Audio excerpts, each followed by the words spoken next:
Là on s'aperçoit bien sur ces deux épis qui sont de différentes longueurs que cet épi là est beaucoup plus court parce que là ça a été brouté par les cerfs après le talage de l'orge, donc ça fait un épi beaucoup plus court, hein. Donc il y a une perte de rendement, hein, qu'on peut voir, hein, qui est sur cet épi là des 2/3. Voilà. Cette partie là qui avait été grattée par les sangliers, on voit qu'il n'y a plus d'orge du tout, hein, si on compare.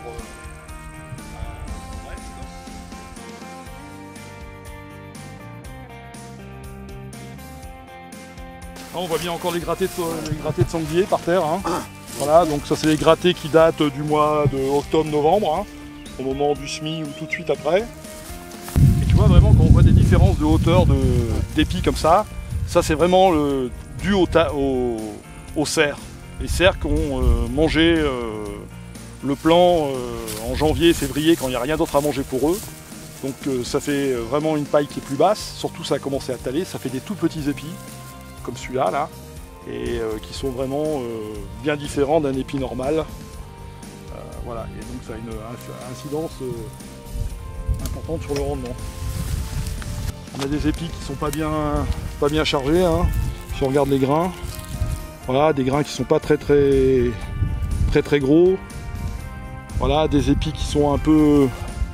Les derniers grains sont souvent avortés parce qu'il y a eu la pluie. Et dans ce grain là il n'y a rien du tout là. On voit bien qu'il y a un grain qui est complètement différent des autres là. Ça c'est des grains qui ont avorté, donc il n'y a pas de grain dedans. Et voilà, donc ça nuit au rendement. Et cette année, une céréale comme ça aurait donné entre 15 et 20 quintaux, alors qu'une année normale elle donnerait autour de 30 quintaux dans du caillou comme ça.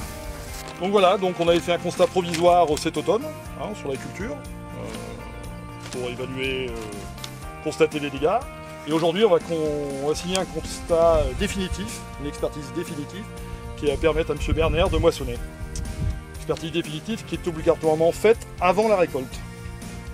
Alors, dans cette expertise définitive, on va reporter les surfaces détruites et le rendement de la culture, ainsi que l'affectation des pourcentages de dégâts aux deux espèces responsables des dégâts sur cette orge, donc à savoir le sanglier et le cerf.